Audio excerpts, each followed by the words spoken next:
ia le tu ne fianga le fiafi ia to e fatalo fatu ma o fatu le ne fiafi tanto proclame o le mana o tanto tua o le lo su fa leo o le tanto proclame pe ona fa solo atu po su fote tasi ia fa malo lava le sai fa malo fo ile fa malo si ma se fo nia su fe au ngalenga sa fe ngai ia maia malo lava le o lau nei fiafi nei aso le mo fa penana lo fangia le atua nei aso me uma sai ai ia natua fa wina manuia ia nei pole to so ina lo tanto po kala me pe o masani ai ia so fu tai tasi ia le so ni mai la nga le ia awala wale e fa tau tai nga le nei fiafi tu langa uma pe ona tau fai nei po kalame e wha malama ni vaenga tā ua roi tonu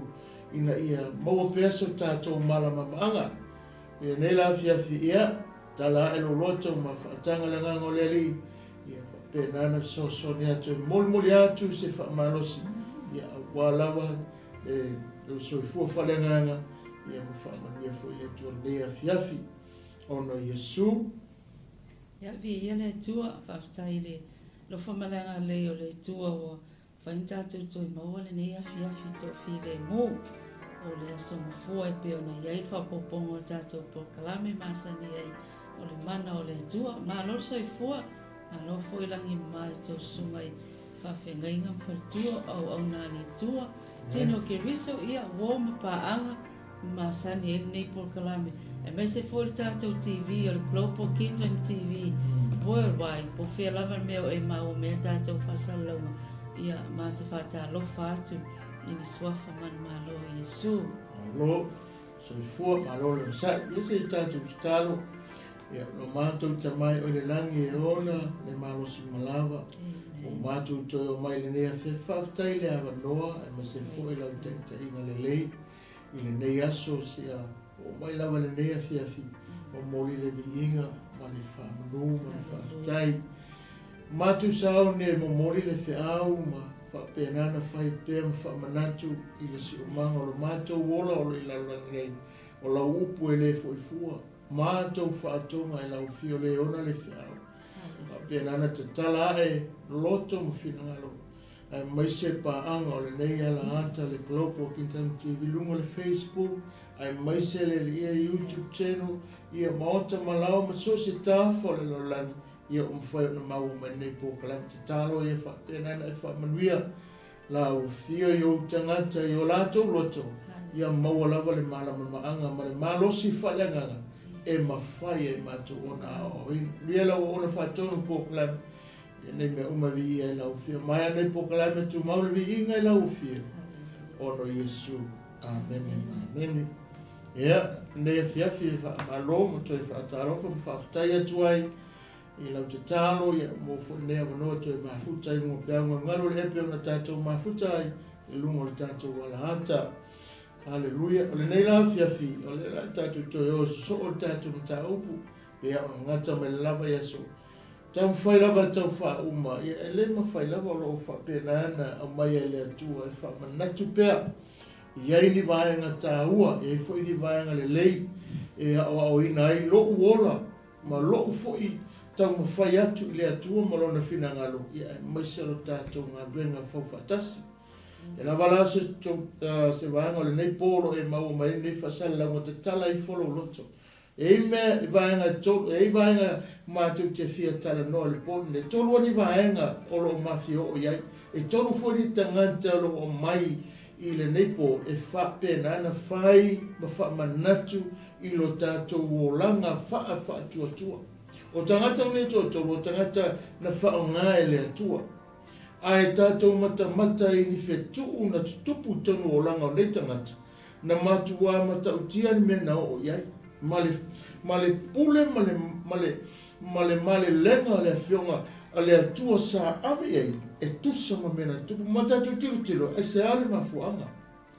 Le mafuanga. Le ale mena, le ina tupu, le fo le mena, le o na fua. E tā uala le nei pō, le la tātou whaasoma tātou tātou noai, se ase mafuanga. Le ale mea na lai na fua. Mai nei tangata tolu olo o mai ese fe au e whamanatu ia te ule tautala e whapenana longo pui e li ia nei poi so se vaenga lo maua mai mai whaanolongo mai e ia awa le whamanatu o le whamanatu ina ia tātou mataala mai ia tātou tutu mau i le mana o le tātou atua ina ia maua pea lo tātou malusianga pea lo tātou. E nei la po, ia na isisila i longa ngalo e tātou tusi whaitau, e mua le tangata ma te fia tā whaasoa le pōne nei, loko i le no whai, rua tupu ram tā kua lima vai purusu, se i whaangata mai lusu mai fitu. O te lola a whapenana e te tau maua ma e tau titiru ma e mawai fwoi e.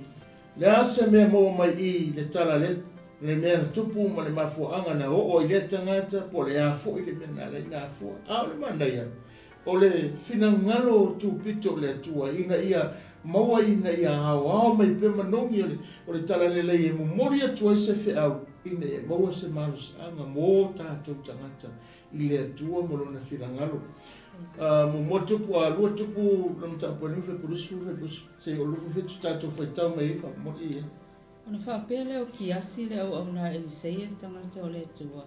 Whauta, o tui e lo o li im, mea le nasu ria o na amanu i lona le talia le mea wana au maia. O lo soi fua i opa, o te tuli loa i a te ia, o te maua i se mea i a te ia. O ne tuli loa le o ki asi a na amanu, o i loa mai fo i na amanu o ia o momo e atu i a te ia. O na anu i fo le o ia le no fua whaata vale vale, e 𝚜𝚑𝚎𝚎𝚑𝚜𝚑 ia te ia o whapea mai. I se ara whea au i te sau wai, ana whai atu leo ia, o te sau, o awina mai au e lo wali i e whai atu, whauta, o mai nei lava ia te au tau le lea i to alua. O so o le au peo feta, mai le maunga o e wharaima, te i avane mo i nā ua o le tāleni a rio i tasi, a toa mo o fue loa. Na whai mai leo nā manu, i nā au si tai mai ia e ave tāleni e loa. Waia whina mai fōi a te ia, o whawhau tāleni a rua e lua i tānga e lua, a toa mo ofu e lua, o tuu atu i ana au auna i toa lua, wala avea, ua mua i ona luma. Wa o fōi le maunga o na avea le e ia o mea sa i a te ila ua, o tuu i le whale, o na whaafoi atu i tangata, o na oa i leo i la ua, a wa uru whale atu o ia, o tuu i luma o lo nā lii. Whai mai leo e saia i a te ia, ki asi e, na e whea ea, o na tane atu leo o ia, e le ianu lavalau au na se mea.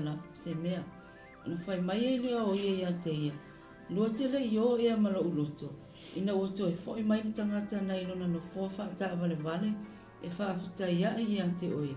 O ona pō nei e talia ai a rio, ma talia ai ofu, ma tō olive, ma tō vine, ma māmoe, ma povi, ma au na tane, ma au na whawhine. O le mea lea, le apipi atua i a te oe mau whanau, le pela o na amanu, i au tūpuranga, o nā lu ese lea o ia i ona luma, ua le pe la lava pe o ki ona. Amen. O le tāua lea o le neia fiafi, i o le tātou tatanoia ki asi, whamai lea utu o le tangata mo le whamai o le curse with wrong motive. O le whetuu lea na fua i lungo o le mea o se o le mea a fua i ona e au na i le atua. Se le moti le ke whamainga tono na ngā wenga le atua. O le tana noi a kiasi le nofo le rono mamu o le atua le au na. O le tangata au na i le tangata o le atua, o le tangata e whapenana whalongo i le upo o le atua, o le tangata e whapenana ngā lue i le fina, i le wala awo le atua e ala na au na. Sa tele se teime wha aima whapenana i eile soifuanga ni tangata a o mafuta ma tangata o le atua. Longo mina e teleso na malama maanga i le atua, ma le pokalame le atua, ma le fina ngalo le atua, e ofo lai whamunianga i le atua. Laena i loa o loo iai ma ia whapenana malamlama o le tangata le muri ai, po le tangata le au o le tangata e whapena o le talaia whaitutoa manuia. Ai o loo atangia mai tutono o le au nanga po le loto o le tangata lea, iai le mea leanga la nofo le e whapena o na nofo mau le loto. Ma ave ma mea le manuia. Ave o se mea o whapena na ia whai ai se langona ma se whai unga le manuia. Ma se whai unga le lei. E whanongo le tatu tusi whai taua nei. Whai mai watu i tu i lata ngata o le atua mea le o nungo winga, o loo iei, longo winga i o iei a te ia le mea ta o le mata pea pea. O le tangata e ngā lua i, o longa loto e mana o whapena o na manatu whaapito, mana o na ia, manga o ia manguianga o ia.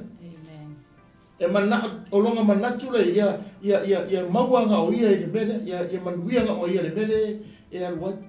Ia o iei fo iei, ia o nei loa. Na o ia ka uonga, la uanga kuri loa le tangata ina ia tamu whai a maua le whaonianga lea. Ai ngano ia te ia, o le iai le mamaru o le atu. O le ia, wa ngano ia te ia, o le whapena o na ngā lua i lalo le sile whanga malama le atua le isa metas. O le tūlanga le ngā ringa mafua, o le mafua anga le ngā lai o na fia ki asi le fetu lea, ma le tūlanga na fia elo na ainga, ona ua lea, langa lea langona Southeast manatu whaapito, o le mana onga manako whaapito, e mawhain tātou ngā rurua ngā runga lea tua, ai eo tātou manatu whaapito, manatu tātou tele, manatu tangata uma, ai manatu ngā oe, ngā oa, a le wha manatu le menei, e se ale mafu anga le ngā oa o le atua, ma whapena na whaatonu mai i le atua le mene ongo lea, o le leanga mene no nofu mai tutonu, leanga le mene e whapena o na ola mai tutonu, e le ta tauai, ma o se wha manatu fuena, ina ia tātou tiro tuto ai, e le se mea talawhea ngai i le tangata ua avea, lona loto e whaapena na au ona le atua, ia ona tari tomu wina le atua, o le atua manu e whaamanuia ila na au onanga, e whaamanuia le mea na te whaia, e whaamanuia fo i mea umana tatana i le atua whaitutoa, e whaamanuia i le atua i mea ia mana awai. A le mea le ata le ana e puea mai po le na e whaanongolongo mai whaitawinga, o le pōle nei tusa ma le tala na o lo whaapena na whaamau le fionga le atua, e ata nia mai e, o se tangata na e ola se o langa whaapi, mana o mea, mana o aia na ia, e mana o whapena o na le, e le manatu isi tangata ia la tau te mafuta, po le au na le atua le mafuta. Wa manatu aia, we whewhera, wa misi le mawia.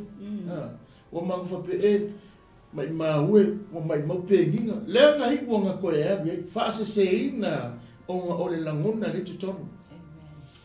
O nga langona le tutonu, ole a fwe. Ole whawhi, ole popo ole nga tele lava, o i, ole a whainga, ole tangata. E mawhaina tātou ngā rugoi, e mawhaina e whaia mea uma, ai aona se me nofo tono tanto roto. Ma le manuia me no nofo tono tanto roto. E whapena ona afia tanto i tūlanga ne. Ia lan tanto whanau longo e. E la whai tau atu le whapratania lo whanau telinga. E whapena na maua atile isi tanto mamanga. E winga e kakaru kiasi. Kiasi saw a perfect opportunity to get rich by selfishly asking for the reward Elisha had refused. Unfortunately, his plan had three problems. One, he willingly accepted money that had been offered to someone else. Number two, he wrongly implied that money could be exchanged for God's free gift of healing and mercy. Number three, he lied and tried to cover up his motives for accepting the money. Although Jessie had been a helpful servant, personal gain had become more important to him than serving God. This passage is not teaching that money is evil or that ministers should not get paid. Instead, it is warning against greed and deceit. True service is motivated by love and devotion to God and seeks no personal gain.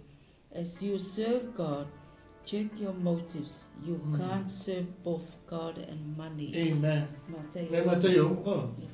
Lufufa. Papai le mangingo le leo le mele tara no ele fionga le atua.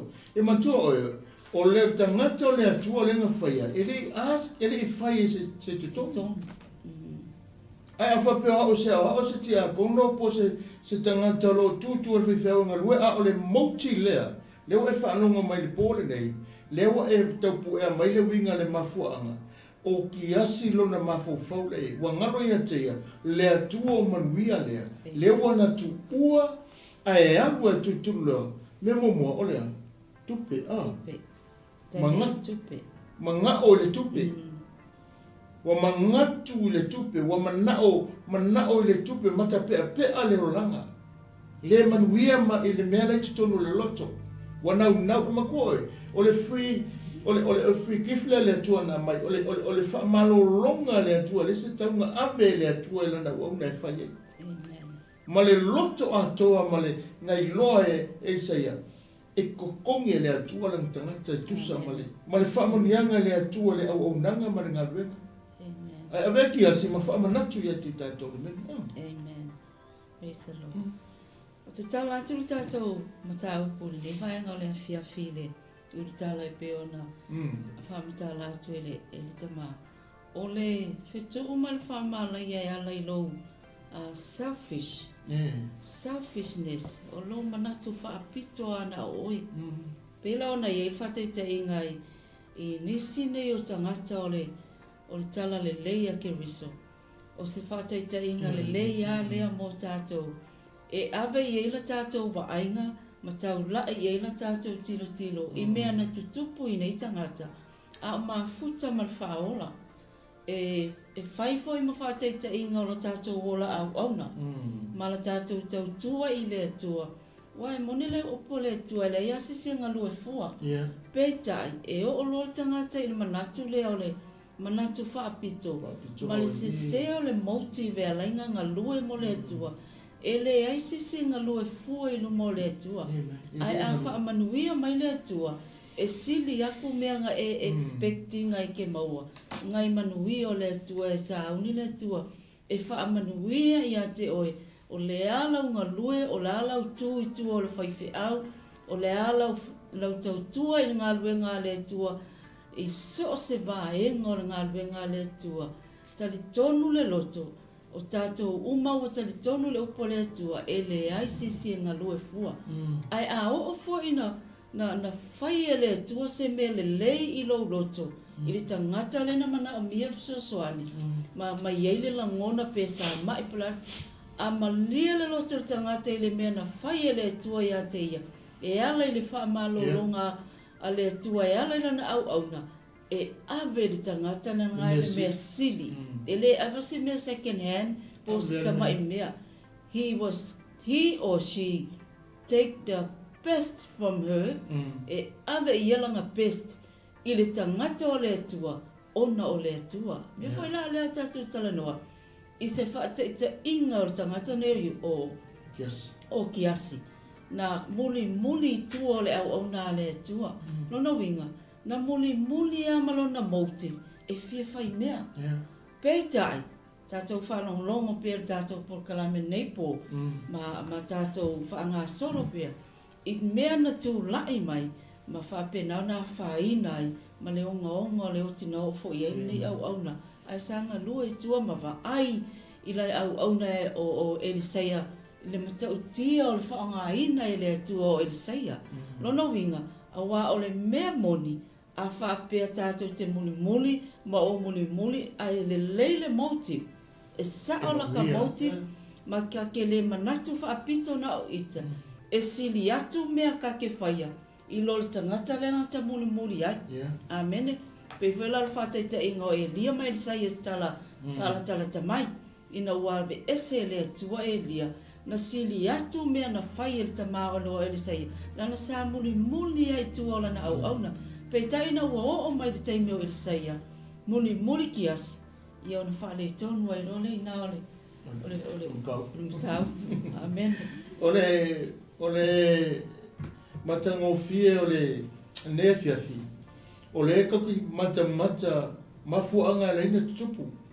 Ma le afianga o le tangata tonu o le ngalu pena tana no. O tangata i tolu tatu te whaasoa le pone. O tangata le ngalu bua tonu ngalu le antua.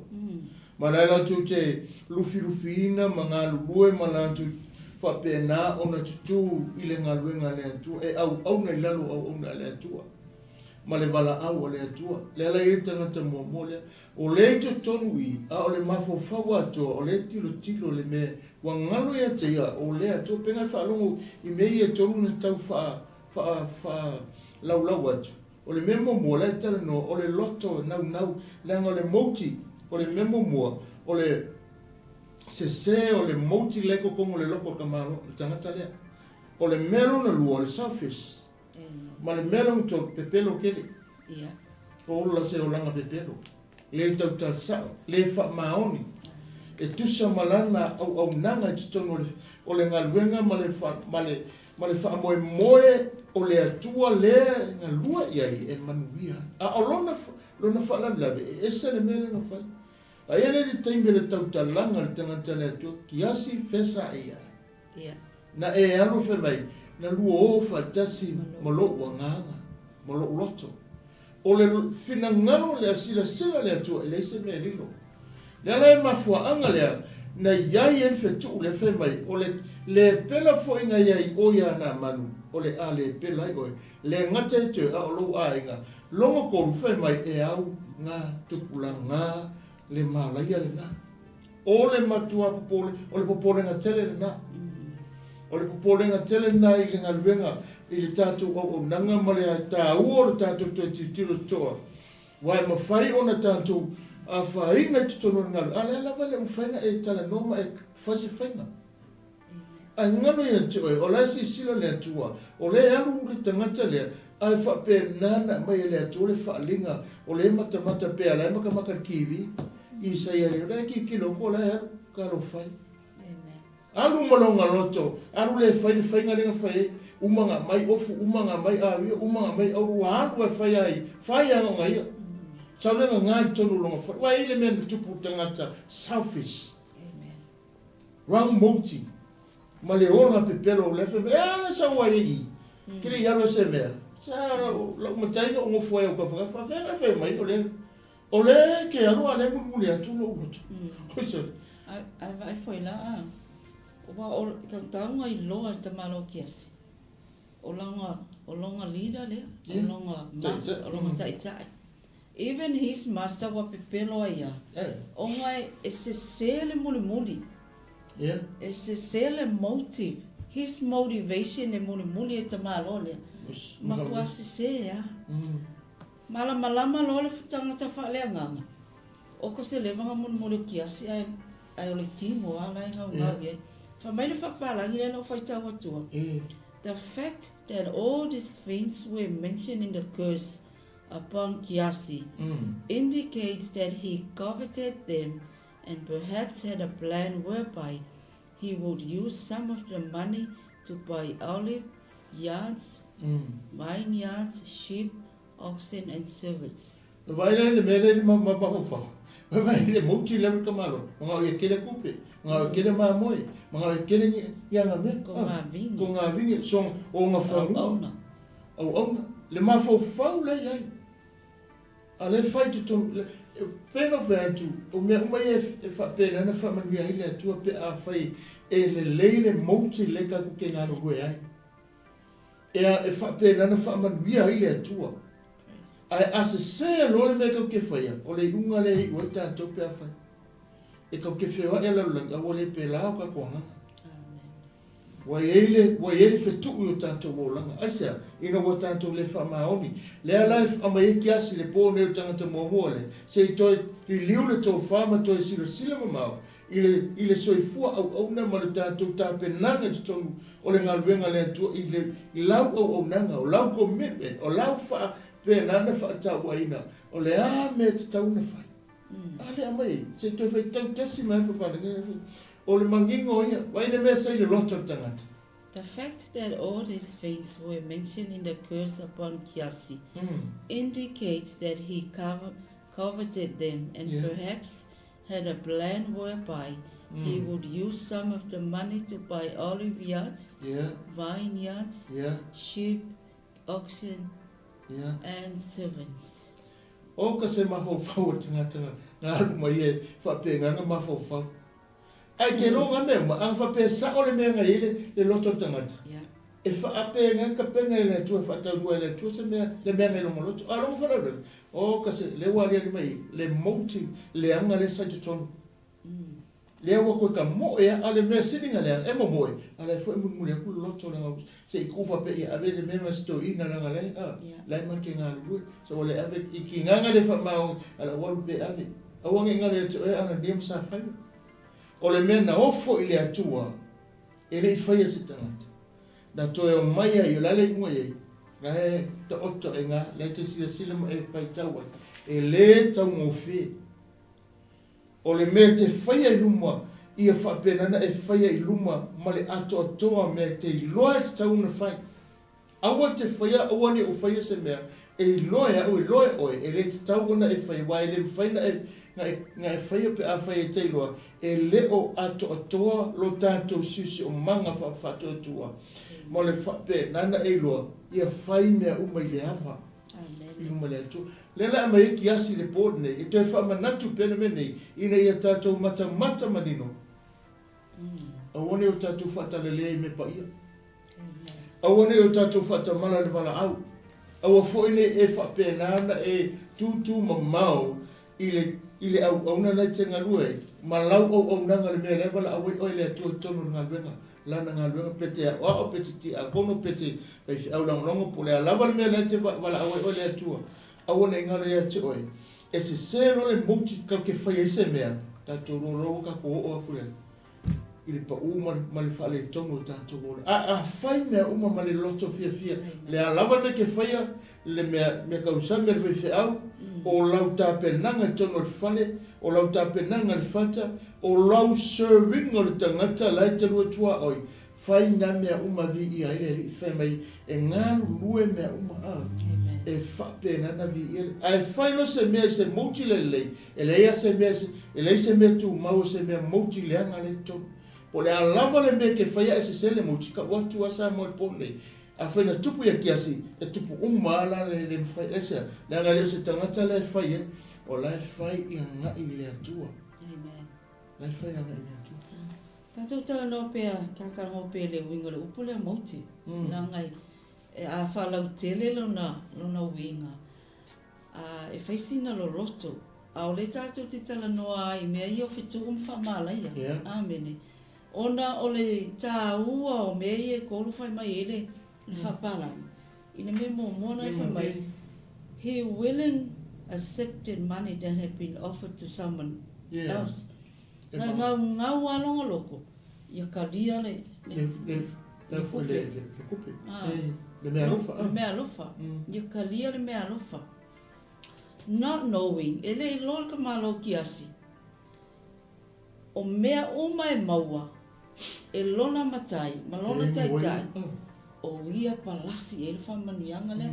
O se aka whataitai hoi lea o le kako muli. It's like o le kako muli I le atua malona finangalo. Maloka muli I lo tataitai. Amene. Inga ia awa aine I o le whamalaia le tua. Pei o le mea lenga whai e le saia ia ki asi. O le le pela. Ma le papala lena si tamalo na man. Ia la whapipi I aku ia oi. Why? Because nga se se le muli. Amene. Mua le muli le mea mua le whamai ai. O longa selfish ne wa ia mangaku a ia nga oia. Ia whamai ngau ia mau se tupe. Ngau ai melo no whamai. He wrongly implied that money could be exchanged for God's gift, free gift of healing and mercy. Melon sui e mafofa. Ai on melon koro. Even though lo fasile akulong tai. Kia se fesa ai. Vai wo o ai ka nga siringa lata ai. Pepelo ia te maloa. E whamaikala e sei. E kele loa e mga e aluanga pipi ia kumalo uroto mea e alo. Si, kako e loa lea. serving God is so semia. Po puolo te tai, po le serve o le tua I to tono le kalesia le lau au nangai I le whaiwhi ama so se tangata. Ma le tangata ngai lunga atu ia oi, aua ne masarsalo. Aua foi ne Yesu ma natu foi ne whapea, I le whamanuia le tua I ati oi. I lau ngā luenga lai whai. E so se tangata ngā lue, whamei le ai se tangata ngā lue fua. I luma o le tua, whamei pese I ke whai e tangata. A o le tua ngā ke whai. So we must follow this. What the Bible said. We must follow what the Bible said. Ame iai lo best. Ame iai lo tangata atua. Ko se ke le loa o le manuia o le tangata ngai te au na iai. E wha manuia ai foi. The portion of that person, the servant of God, the same portion you will get it. Pe a sa o le motive ke muni ma e au na. Ai ia se mea le ngā fuatato. Amen. Pauale e wha le tonu loa tantu o ngā yoinga tu tonu o le mana o ngā le atua. Whai mailanga tala e le aise tase ngā lue fua ia te ia. Amen. Pēna o se ipu vaina wale au na le so le ono le ngole so. E le mai maua se tau i wha pēna mea te whaia. Pēna o se vai e te avele au na le atua. Pēna o se mea tau sami e te avele. Pēna o le momolinga o le au na le atua se mea aluai. Ta watu i atu e le mai maua. Nanga le tala tu spa e me le sisi au na fua ia te ia. O longa whanau e se lo le mauti. Selfish lo tātou. Tupu e lo malulanga pe pero tu tonu mea nei. O le unga lo le. Tau lo le unga le awhi mai. O le māleia le la e o iei. O le pela nā manu. O le papala nā manu. O le mangeso nā manu. Ia o le la e o iei. A longa whanau la awhi mai. A fie oi maru ainga. Whema e au tupula ngā le mele la wha solo atua. O le mea munu mulu lo angai mai, o le tangata mulu, o le invawa I maki a polo I le loto le mele. Mea sa whaia nega. O le nganga leanga lea lofa pēnā. Na ngā lue mai, e wha leanga ina a tome. Whanga linga tā ua. O le mana leo le atua tātou tanoa, lona lusu whale o tātou pokan pēna tala noa. Tala noa le mana leo, le mana fo lea. E ua na wheta lai o ia I lana upu ma whai loa lona tō sāma lona matautia whaatau nua I lana pokalame ai lona I tua le alofa tū noa e whaapena nei lona mana e whaamalo loi tātou. E maanga loi. Ai ono le tangata le whalongo, ai ono le tangata le ustai, ma le tangata le aia ma se whaapena o na manatu o lai maisi. Au ona manisi tangata. Whaatasi male ona le atua wa manatua ia. Wa manatua e pena e whanalongo. Mana ore tupe whaapena na sui eile mamanu le atua na whai ele ngā luenga. Sa whaamalo lo ena amanu. Leo manga o e whaapena na sui le mamanu le atua I le tupe lea. E whaapena na nau whaatau ele mena nau o lea whaatau whanua, whaatau mamoe, whaatau le vine, whaatau le au ona. Wa le mea le manatu ia. Te lele pukalame, ma ngai a foi yang fufuanga a olonga fala le se le mouti ngai faunga. E le o sa o le mouti ngai faunga e kias na fua ai mene. Lua o le selfish le se tutonu. Le o sa ufafo o se a kiliela. Tolu o le fesili le o na ese mo fu se bueno fa pe ma lia o so tama sa o le o no o watu o manao. Ya Ta tonu la yese na mon a ona o le fa ya tu ya ela ona le atu o le fa unga malu la e lunga o fesa e me le ya lo una se mesa ia o mafia fiel spepelo mo spepelo ia wa ti tu po na te tala e ia fa tu to ele te tala le ona le atu ele te tala si o ia la asia o le me na sa tu to ta o le me te fa manatu kiasi ina I whata ua ia te tangata nonga luanga ia inga tātu tata noi o lo inga ane mta upue I le lua tupu mta upue iwa a lo whai pa tosu fura tosu fitu o le pers lea na whaangai e ta lepe ele tangata e whapena o na ia whaangai na le pule I se tūlanga se na whaalea o ngā le atua, le tangata, na ia whaangaina le pula i se tūlanga le sao. I le lua tuku mta po iwai pa tosu mawhitu. Tātou tino le whetu una palasi lunga whawhine nei, ona o longa le ana inga po o longa o langa ma le winga le anga ma le winga mata ngā ma le lue meo la nganga ki aporo sa whaangainga whini. Ka ko kiro ni mta utia le menga whai le atua. Wo o ye o ye se red, ona longona lea ye se pela. Ona vali e lea e ona mata. Ma teu no na ulu. Wa vaai mai i le whamalama. Wa ulu atu ye u le whaititoa. Mai e lea o ia. Pena manuia e se Mary.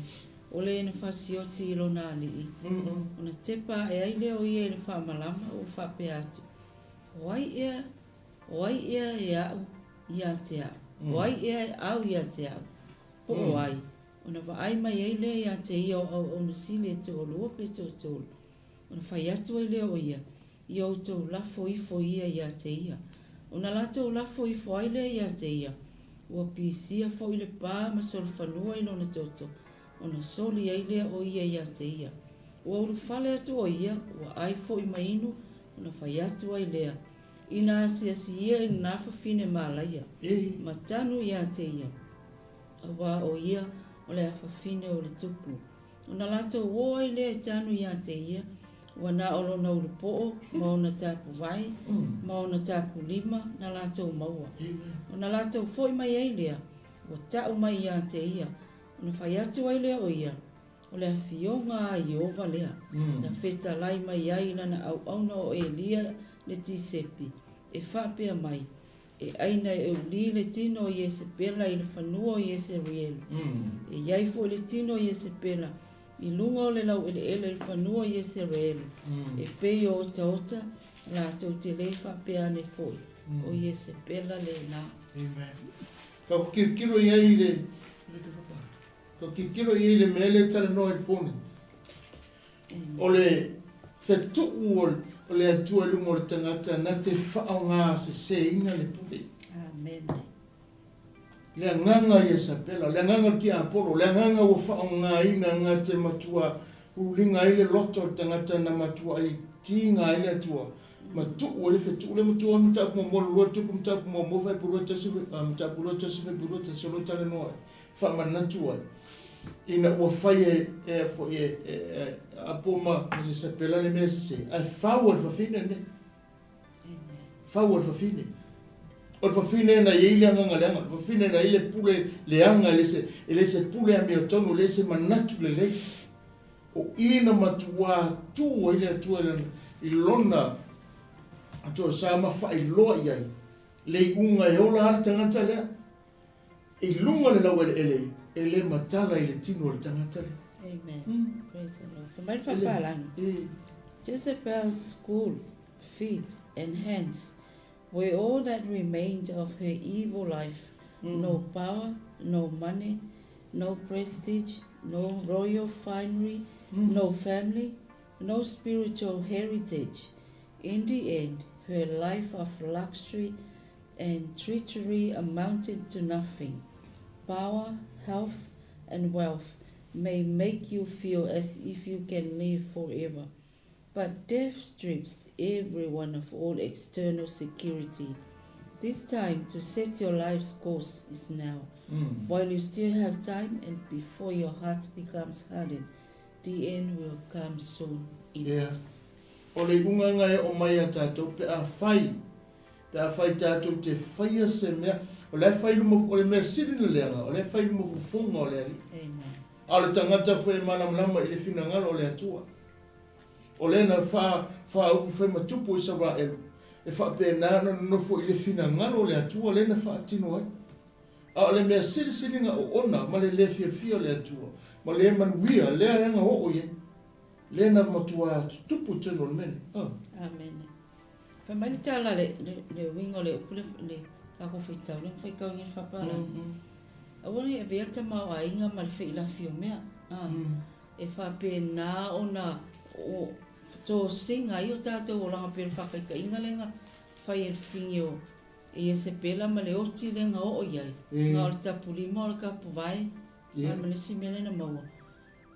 Le nga maua ina ua o ma le tapulima. Ulupo. Se whauta iai. Ai whai mai o le taimi le ngai. Ia whai a i se pela ma whai taita inga. Waka ko ke le lo le taimi ma le aso. Wala talanta mai. Le fio mai o le li. Ai ave awane I ave le ke le o mea ka ko ke maua. Ma le fei lafi mai o mea o le nei lalo lai. E se e ilo tātou wa ai ma le focus, ma le motive o kako o langa, I le atua ma lona fina ngalo.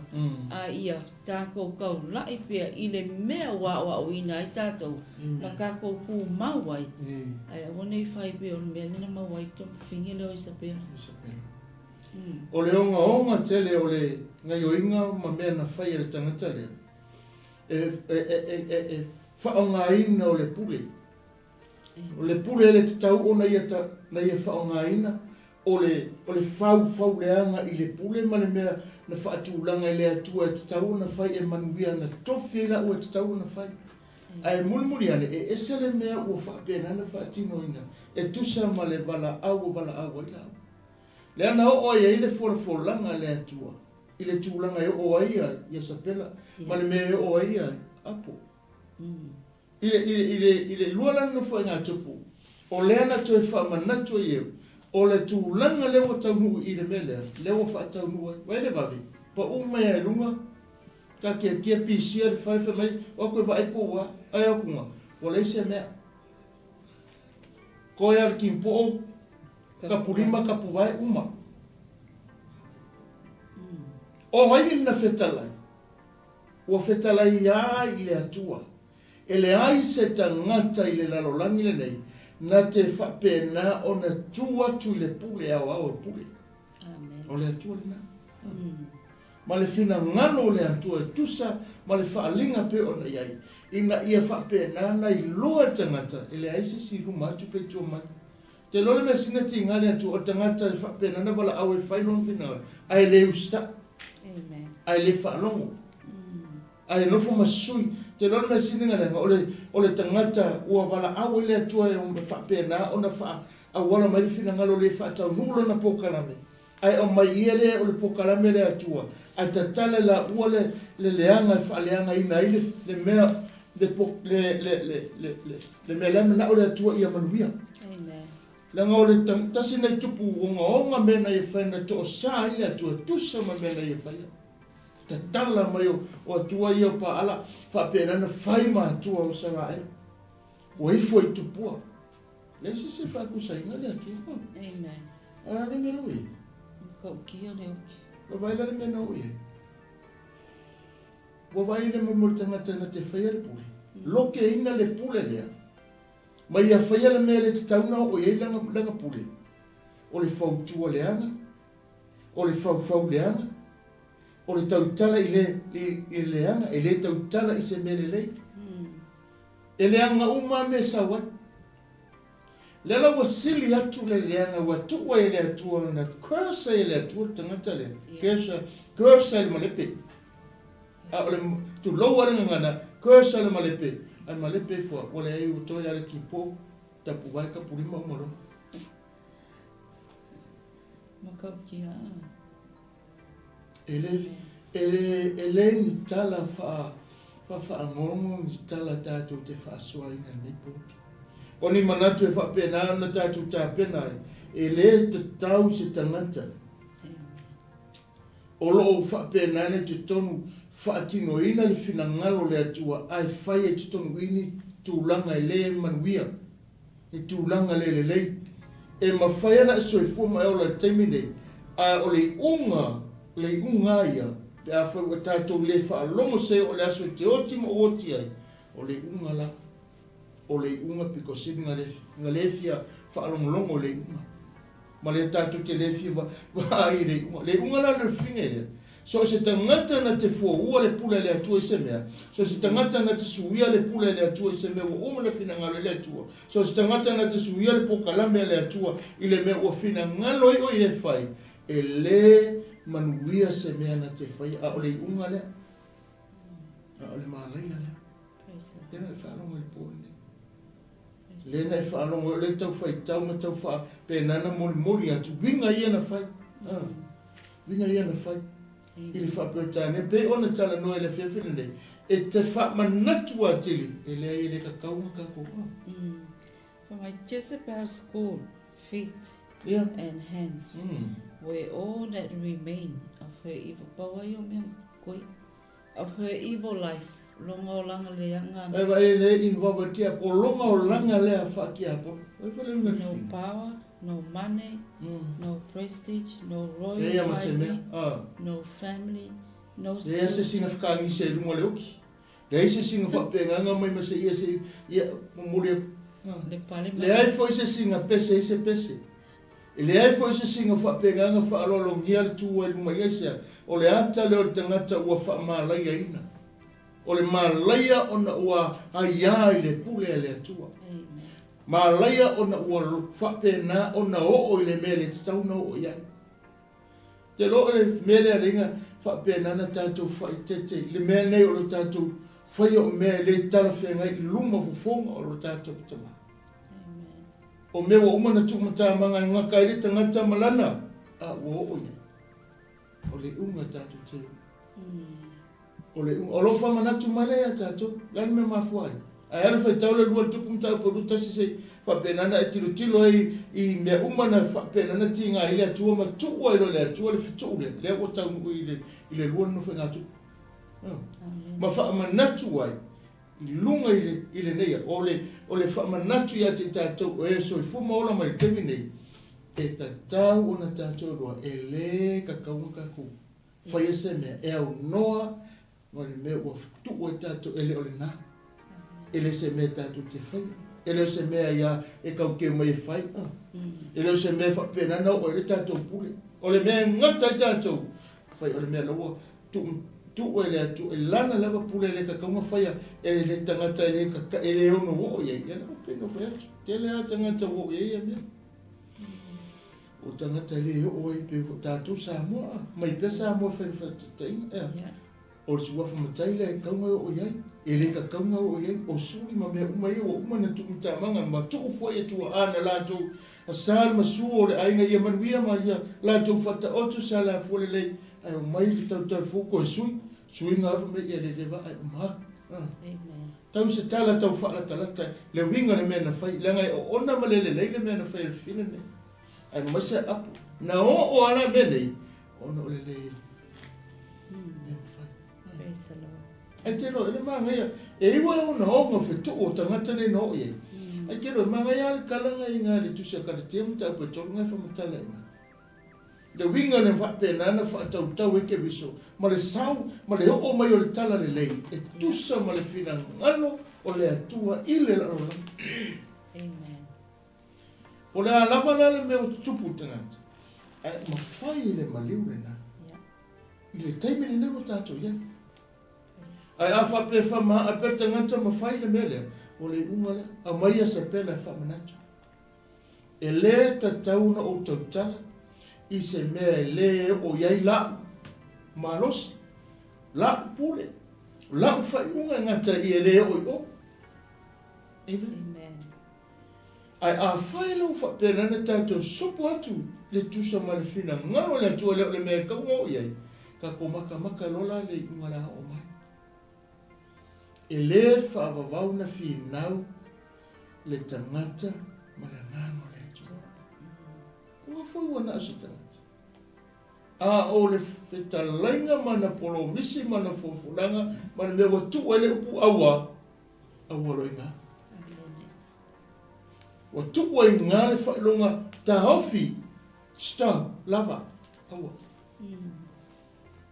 A le mea tātou lo e ke amari de au ke amai ta le stop ale lava masawa kuna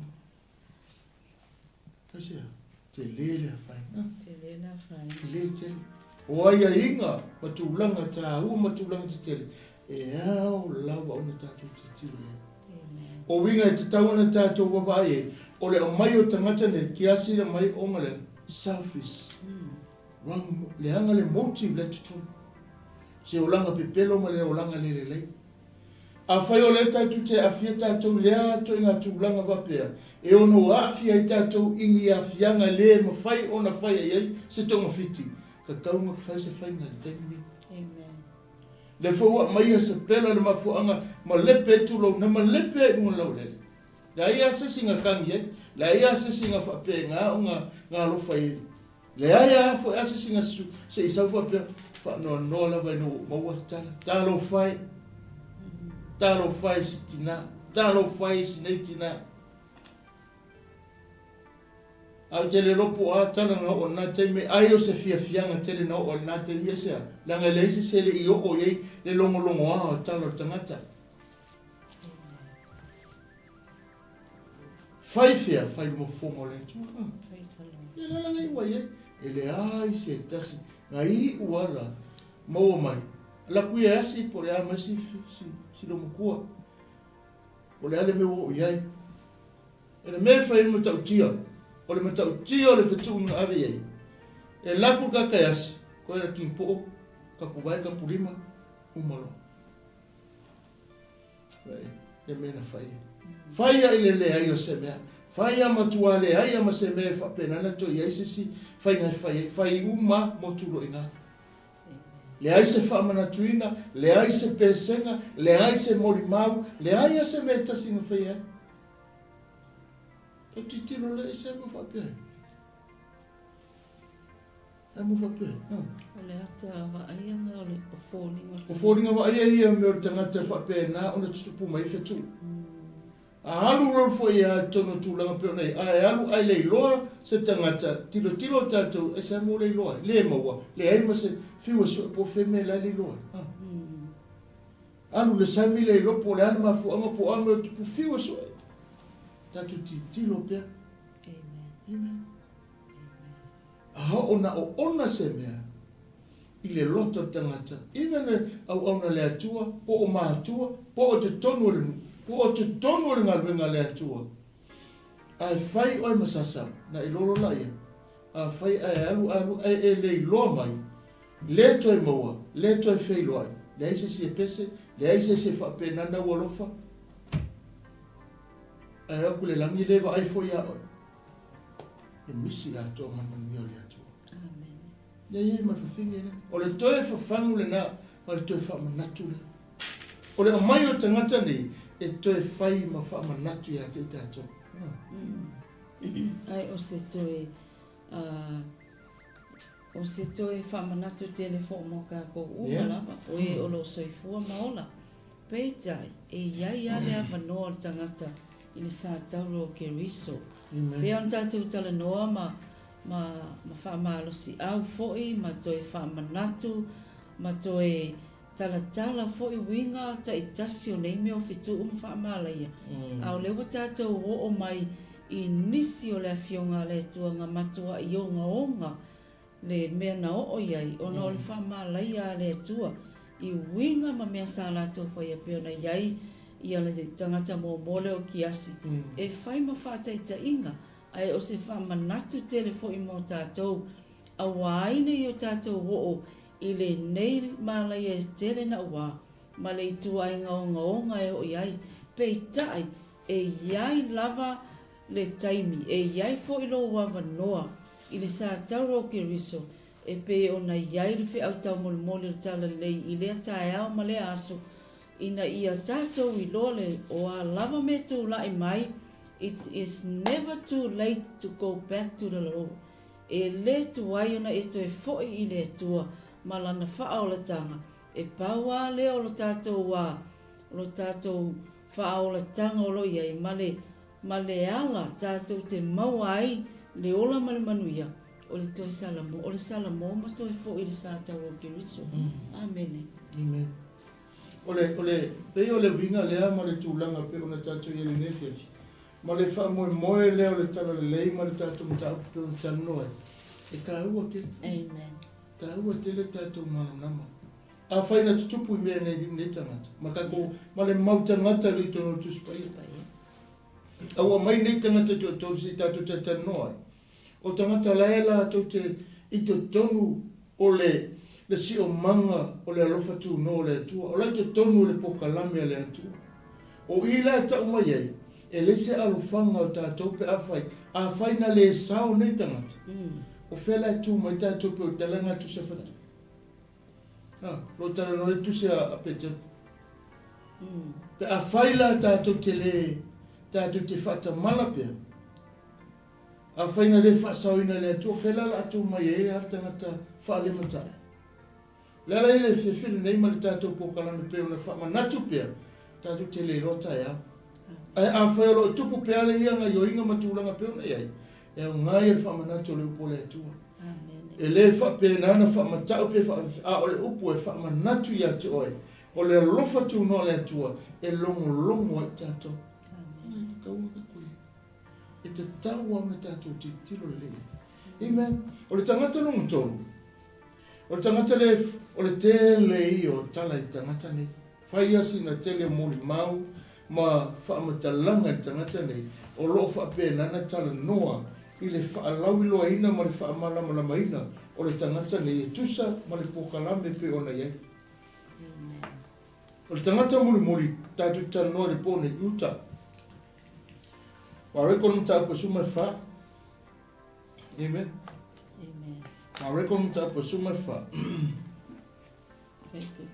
Alon whaipunga e manei whaitau ma suma whitu. Whaitau le whaipatoru e se whaangata mai ngai le whaipue e ono o e rima. Ona sifire no whaitau su whitu. Si whaangata rua ta si whanga. Sai peta ania o i e le whale o Simona le pena. O ta oto o le tau mawhitanga. O le saule o le whawhine ma le whangu ala pasa. O i e le u nato tau tele. O te tae le whangu ma le lingi a I lunga o lona au. Sa i nisi na ti ngā I o lato o loto. Ma lato o whapeane. Pese ane mea o mau o I whapea leo o manongu. Awa ana whatau wina le nā mea. Po ua mau ai te na 𝚟𝚑𝚎𝚘𝚎 mo na tupu. E fo I nā tua I e mātitiva. O na lato o moi le whawhine.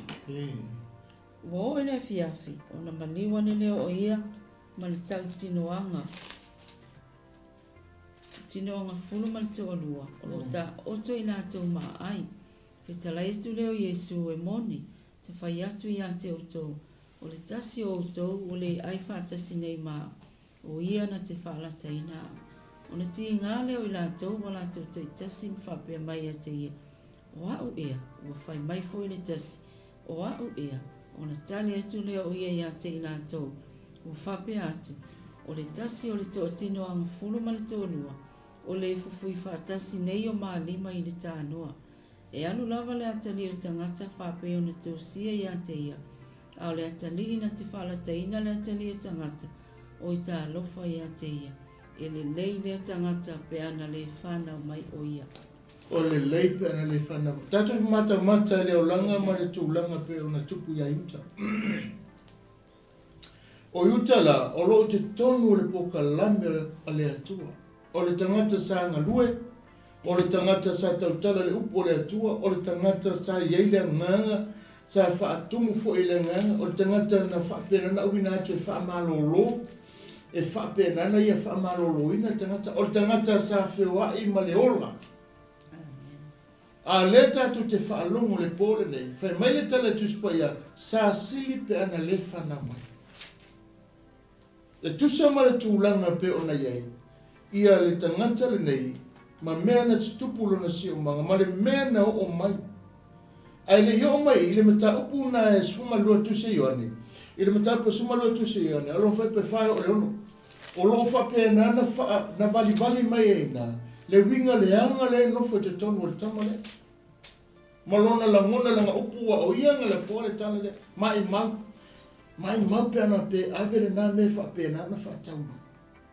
Mau e se tupe anu mo tangata mātitiva. Le winga. Ma neia manatu. O le winga na iro Yesu. E leo se tangata. Langa iai le mea la soifua mau lai. Whai ana leo le tasi o na so o iuta na tali o Simona le sekara o le whaalata I a te ia. Pese ale mea na le whaatau ere na au umanongi te na 𝚟𝚑𝚎𝚘𝚎 ma vatua I e mātitiva. O le whapea ne ia ina walofa o ia I e mātitiva a ona o ia o le ngaoi.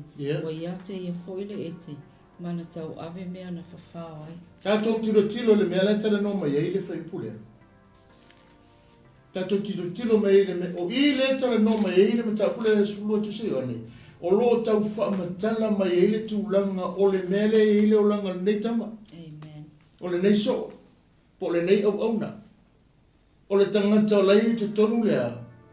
Ei mea te tonu, le ngofo te tonu. Amen. O le ngofo te tonu le, o me ngai ngofo te tonu. Fa mai ngai ngofo te tonu le mea o le ta o le ngahoi o le ete. Ngahoi wa ia te. O le ngahoi. Ete. Mana tau ave mea na whawhao ai. Le kau ave. Le na te tau avea mea na whahoa. Whapenana au mai tangata. Leo langa ma le winga ma le ona soifuanga na olai. Sau I te tonu I. La sau e ma leo langa lea. Amen.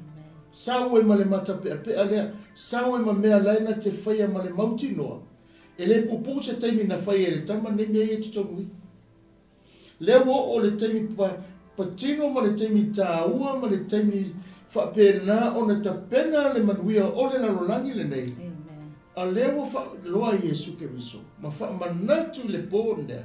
O le tausa maanga po le paseka mumuli le. Whai loa iai. Le mea le ua o mai. O le upu na malele ile I whaola. Sa sili pe ana ile whanau mai.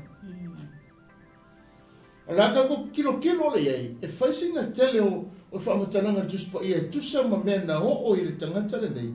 Ma mea na tutupu lo na si umanga. E tari tutusa ma ila tau ne tau mea na o o la tau soifua ma le mea na mwhapena na palasi iai le tau sao le atua. E tusa ma mea na la tau whaia. Ma mea na whapena o na la tau wonga. Ma tofu mtapunga e warwai pe whawhawha me tale tuspa ia. O le papeloa o sa kandur kamala mute. E le I tu mawa ia le upumoni wa o ia o le tala pepelo. Lea whanau mai e. Whanau mai e le kamare. Nona o langa mana o mea malonga o langa. Ma kwa I ke le se vahenga ki apolonga play I le o langa o yuta I te tono le ngabenga le atua. Sa whao ngā e matamu whai e whapena o na whaleanga ai matamu whai e whapena o na waio ina ua umana whai tala Yesu le poa le na tua lunga maru roa. Haru no whapena na haru sua se tangata sua ia tai o kare sia whapena na whatau nuu le pokalame ma whai mea le anga I whatau nuu whaifufua tātou mata na le pōnei I onga pe o na tutupu ma tangata. Ma mea na whai e tangata nei pe o na tātou mata pe o na e whaalonga le whiwhinei o ni vaenga pit si tātou omo mua ngā ruenga tātou omo mua ngā ruenga mta mua a olona whai upo suma e varus maliva le winga lea o le whanua ma le mele na tupu I e winga ia yuta. Na whaatau fo I le nei tangata le whanua I te tongi I le ami o le anga. Ia, whaatau. Whai mai ua whaatau e yuta le whanua. O le tala noa ua ia whaataua le whanua, le ngā ruenga. Whaataua mea pēr na mea na tupu ia kes, pēr mea na tupu ia Isabela. Le fo e tala noa mai yuta o le mea e tasi. Saura I whaita. Na ti tō foi o ia, ua pāino na manaba. Ua masaa I whawholo na ngā au umalanga. Ia. Ua I lofo I le nei mea I lātou umawano nofo I Yerusalema. O le mea leo wa ingoa I le whanua I le lātou lavanga ngana. Ia. O a kiri tama, o lona winga, o le whanua o le toto. Lona winga o le whanua o le toto. Lala winga le mele whai. O le tau whamatala. O le honga. Ia Isabela, pa umaenua koe ki mpo. Kapurima kapuwai. Ai a taifa. Kama lea. Ole so lea. Na whapena o na tulo. Whamai ua pā le manaba. Ma sau atu e whafu. Ono lea. Sa sili e pēna le whanau ma. Ole onga a whianga o tangata. E ngā ruenga le atua mai a whaiangi mea le manuia.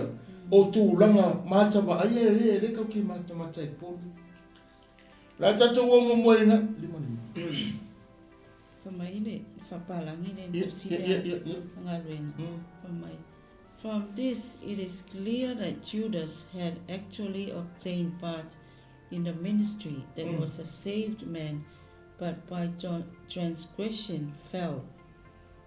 This is no doubt refers to the Pharisees taking the money of Judas and buying his burying place. Lightfoot says that the devil took Judas up in the air and dashed his body on the ground after strangling him. Luke records that some extraordinary catastrophe occurred that he fell, mutilating himself. Tato whanonglongi, kuwa kia polo wangi mingimo. Kuulunga ea. Ai whamata mata mawhapena na whatate tia mai. Lale hatare ama. Iese alofa ki apolo. O le ki apolo ngai whaseina le manatu ma le mawhawhau sa tupu tonu longa lotu. Alare mero oie, wa le eia ma se mea. Ahea. Le eia se mea. Kako wola tatu matamata e. Te kako kilo mo mua i le tūlanga sa e uta. Iana i mea sa whaonga ai, maana ngā waa ma mea uma sai te tonu i a teia. Se o tātou wawa ai, ma mea lo whapena o na whai. Amen. E MAREKO's fulmane wha, alo na whai o polo futas. E aru lawa la te leo tangata whape o na tūsia i a teia. O le atali inga tangata na te whala teina le atali o tangata. O i tā alofa i teia, i le leile tangata pe ana le whanau mai o ia. E whamai le, mera i ngai le,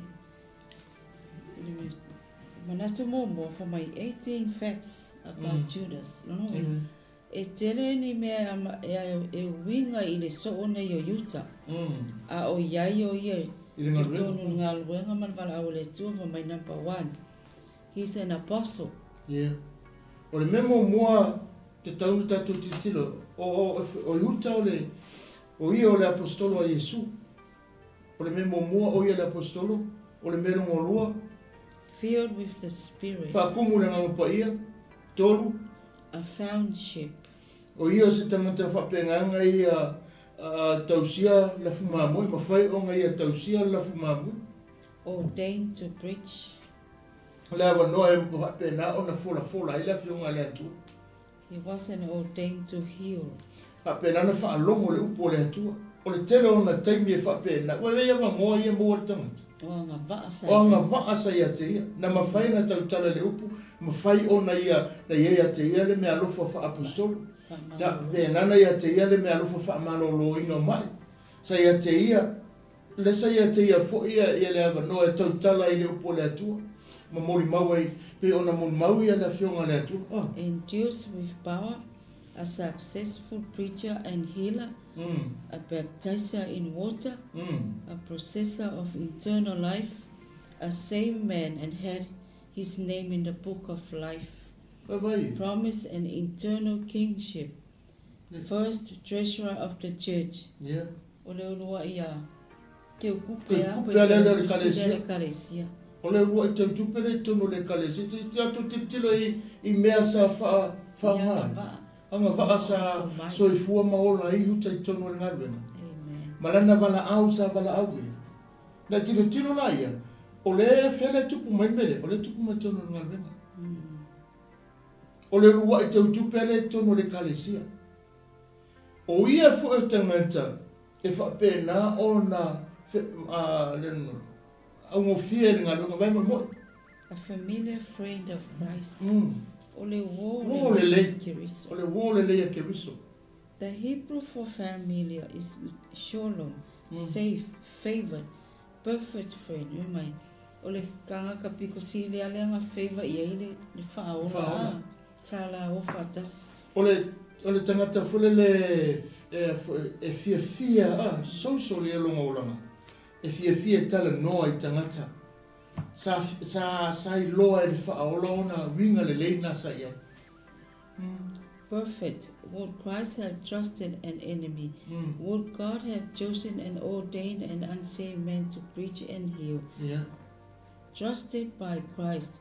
And since Christ knew what was in man, he knew Judas could be trusted like any saved man until he falls. Mama kua I ave e ilfa tutuanga o le ali. I lo la kaimi ATUA ngā whewha iai, ma muli ai, ma whaonga ai o ia le apostolo, o ia le kangaka fola le upo le tua, o ia sa whaamalo lo mai. Trusted by Christ, and since Christ knew what was in men, he knew Judas could be trusted like any sane man until he falls, not an enemy of Christ, not one that hated him, but an equal in grace, a kind and an acquaintance who counsel and fellowship with him in God's house. That this refers to the betrayal is clear. A divine officer of the gospel, part of the apostolic ministry, a thief, that is, he became a thief. O le tangata le mauti noa na iailo na vanoa le ola whaaba. Sa ngā lue manu a o ele aise tasi na malamalama. Lo le lei ele ali whaola le winga le tutonu. Sa fia ia ile ali ona olona olanga mana ia sa fia le ngā wenga. A le no foi tutonu. Wai lo le ti apolo ona winga le anga. Na lo le ti apolo na tamo faila le li lo lagi. E invawa tutonu ia na fufuanga mapukara. Ona fata mana tele tangata le ola. A o le whaonga ina le atu tutonu le ngā wenga. Ma ngai ake. Amen. O sea, o ma se wha manatu whea tātou teimi nei. Amen. Nisi teimi te manatu muto i manaia, o lawa ai fo ti tiro tangata mato i le leile whaongaina, mata ngau whia me lai whai. Ai awane nei ngalo e te awane tu ua i eno wha tu tuanga se me. Amen. Langa e te le lole me lai tupu. Langa a alu tangata lea maoti maru se ori. E o e whai matatou pia whai kako ke mulimuri. Amen. Tu, ia lea no me kala e mia na tau ia. Awane tua malaia le tangata tuulo na whatu tuanga i lungo le tangata. Ole mā ngai ole. Ole mā ngai o tangata muli le uta kutala noa i. Kutala noa ni afiafi. Tumalo yuta. O se a oa onga sini mo tātou nei tono le whao le tanga. Ma le wala au o le tua. Po le ale maua lunga ma le tea le uto mai wa o mei le whamalaua.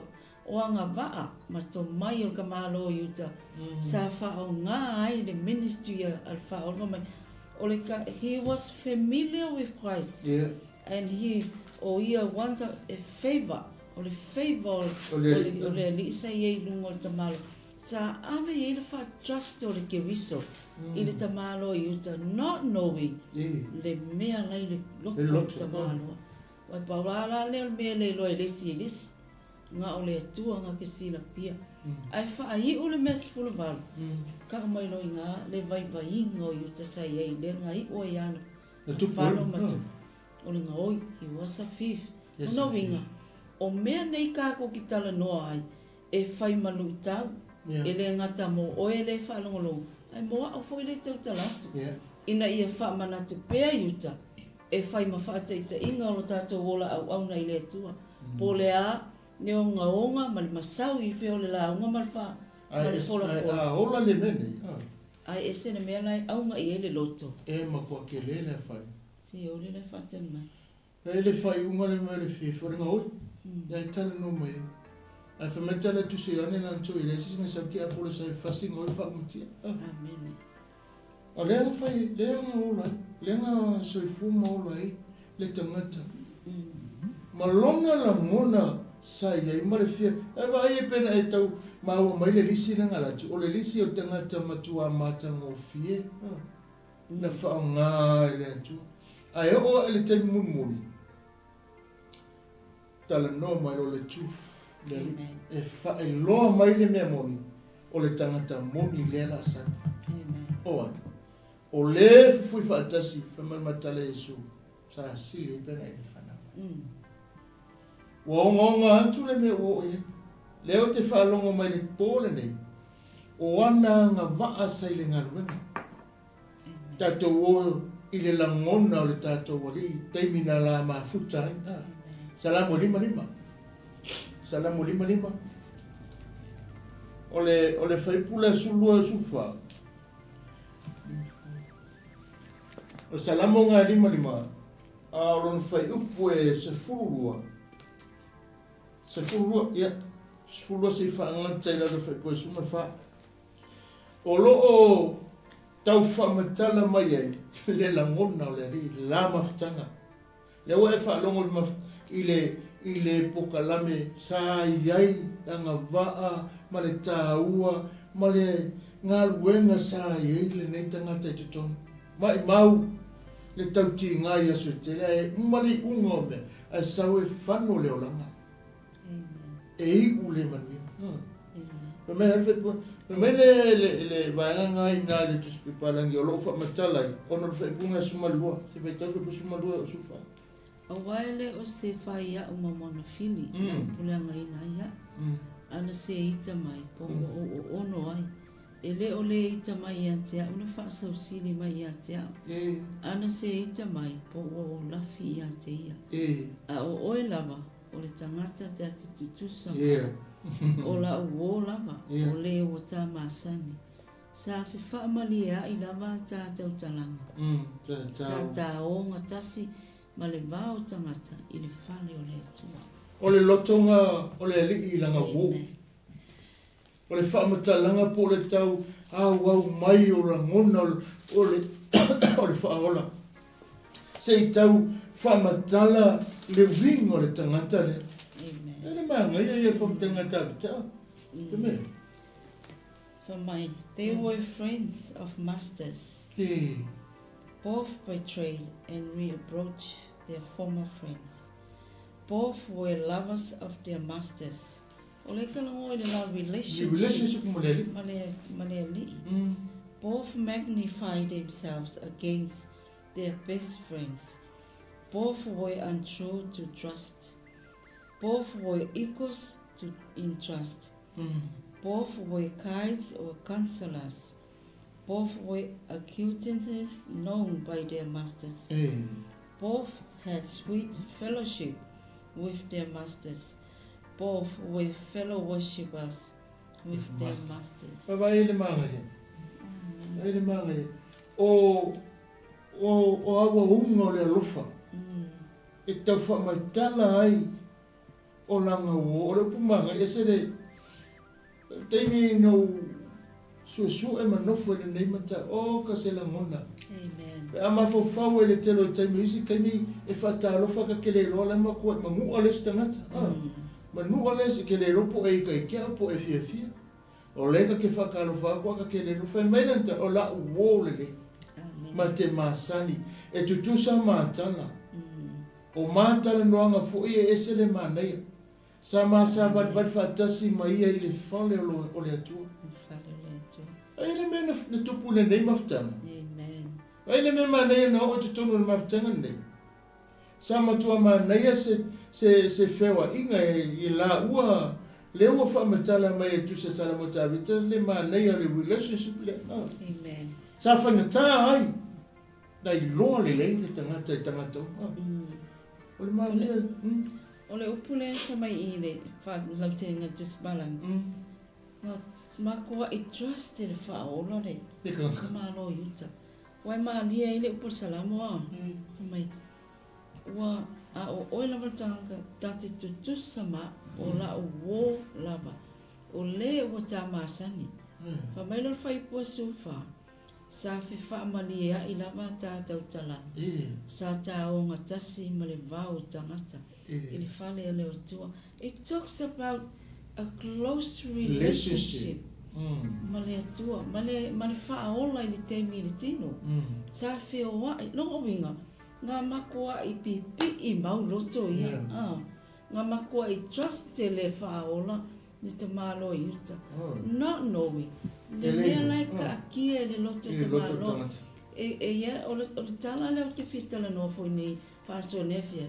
E ai teimi o mai te o whinga ma wala au ma tu ai ngā position ese I a ka koe le ngata I le ngā luenga le tua. Ai o ngā luenga o lo ngā lue ai pe whalau o le lisi le na whamatala aku. O le lisi le na whai atu o anga waa ma to mai. Te pese CV a kamalo I telen ka whai kawa. O la CV. O la ioi le whamatala o apostolo. o sa fola tale e lai kai mi o mai le loto pe fa nga etia le ki o fa America la te spaia e le ai se me silia na fa ole le silia le loto wala ngona me pinga nga o se la ngona fa pe ngali i tamalo yuta inga wa yai o maunga position ia e ongo ia la te mi ka ko ke langa le ka kilitino e ila te mi wa pe wa ilunga tau awor ka ngaka wa makalonga le lolo makalonga le lo ma ngalo ai le Walu e le fasolo atu manatu. Pina manatu lea o le mea le la tau na whai kai milia. Ai ngalo ia te ia no, whatever God gives you the vision and mission, that's it. Mana tua foi, o le mea mua, o le mea mai le tua le na, o le mea lona lua, e se sea la le mea la anunga iai, o le a le mea wa mua wa avatu e le tua, e te ngalue ma e au na iai le mea lofa me le tala ni wa avatu ia oi, o le mea mua, o le mea sa o anga me le tua. E ke kango ako lai whai, e ke langona lelei ma e loa. Well, this is from God. E toi whai loa la le sitanga, ma le si mea, pela mea lenga whai loa yuta. O lenga manui a le o langa o yuta. O nga ua pipi i mau la loto wha mai sa fe wha mali e ai o la loto. Feo ai le whale o le tua. E ina ua filifili ai lona loto. E whaia le anga sala lea. Ia o ila le na matua e fōla i tamalo. Whapea ngā fō tātou. E iai teimi, ua o ia ka kule langona. Not knowing, ele o le fina ngalo leo le tua. O na sasi leo le tātou filfilinga ma le ungai whai. Ai ka koke le loa, o ina e whanua i tātou. Me tonua ngā le na tusi e ma toi whamanatu. Peo na whai whanau ma tusi lea a salamu le lima. O lei o wa toi au mai ei le mea na tupu le vale o le maftanga le lei. Ai te losa mo le nepo o le mea umale le tupu le laulangi. Tonu ai fo enga lunga le antua. So tonu ai enga lunga le antua. Ma futa po le ale le lei. E lea ia se me le lepea o ngai kaliska. Ke whaia kalama e mui muia ma e whalea ngā. Lai ei te tonu ke lua ma futa te lua ai whatasia. Lai li loa o le makua e se ale. E lua kui e kui le kui e. Ale tala noa. Le tala noa. O la uo le le. Ale muri ane. O le uo lava lea na matua i onga le mena ia whaia. O le tangata na mana ia le lasa vervaringa matala noa vatas ma le leila pulongo winga. O se fautuanga folia mo tātou. Au whainga luenga le whanau tātou o le tua le au whatua. E whapenana ia mataala tātou. O le wha manatu whaina le momoi anu mta momo whai pue. Momoi anu mta pue rofa e pasuma lima nga inga. Awani o ia tātou whai te ona o le laulang. Awani o tātou mana o laulang o mea laulang. O le whaare lia vale, o le tui nau mata, tui nau tino, ma le whaare lia vale. Ona, o i ngāia fua mai, ona si tia rotulanga, ona le loro la ia. Wai le amana ia le pe wa yelo manena. Wai manatu ana o whape e le ase si ngā waua. Amen. Ai ngaro ia tio e peon whai mai. Wa a mai. Te lo le tala lea. Na pe fo e manua ma where loko loto ma langona e le alofa e le ima mafo fau le alofa e. O la uo na ma ai whaate au toi a me ai e lono mai. Toi whape na o na ia whaia mene. E le lei fo i mare toi whamanatu pe a te i tātou. Le anga i le manuia le mea le tangata i eise whauwhaunga i tutongu le nofo mai ia. O le nofo ma se whetuu ma se whamalaia o se olanga o se i unga le manuia le anga i ei. A o le manai o le whamanatu pe o tāna noa nepo e winga ia liuta. E toi a mai uma e tātou lau whainga renga ia fia. Uma e tātou lau whainga renga. Tātou whora, tātou lau tutu tonu le whalo le atua. So le mea na tupu ia Yesu mala na mafutanga mala na so. Ai na matua toi whaasanga mai. O inga. Lea la tātou o tātou te matamata le lisi lea. O le lisi lea whamatala ti taitasi uma mai a. Lea o langa leanga sa tutongu ia. O ila te malamlama i matatu loi. Lea langa sala na hafu ai. Lea la tātou tala noa i. Pena tala noa ai le tuse i ane. Tara no tu se yon. Ile salamu ya. Salamu le iwa. Awan fai po vale fa mai. Ia fai ti o naso. Ia avelo na fai va mosetas. Ya. Ole fa ma leia le po le vinga le na ave ai ilunga ya yuta. Ia fai ti o naso. Ai avela na fai va fa apostolo. I se isi tangata. Ana tau nuu ale mena. Tau nuu le mena. Na fai ti o naso. Ai ave ese tangata na ave e le fai va. Na toi fa awa wina ma wala awa. Ta to wola le famtalang. Amen. If this one statement refers to Judas, and then all the others refer to him, for one man is the subject of the whole passage.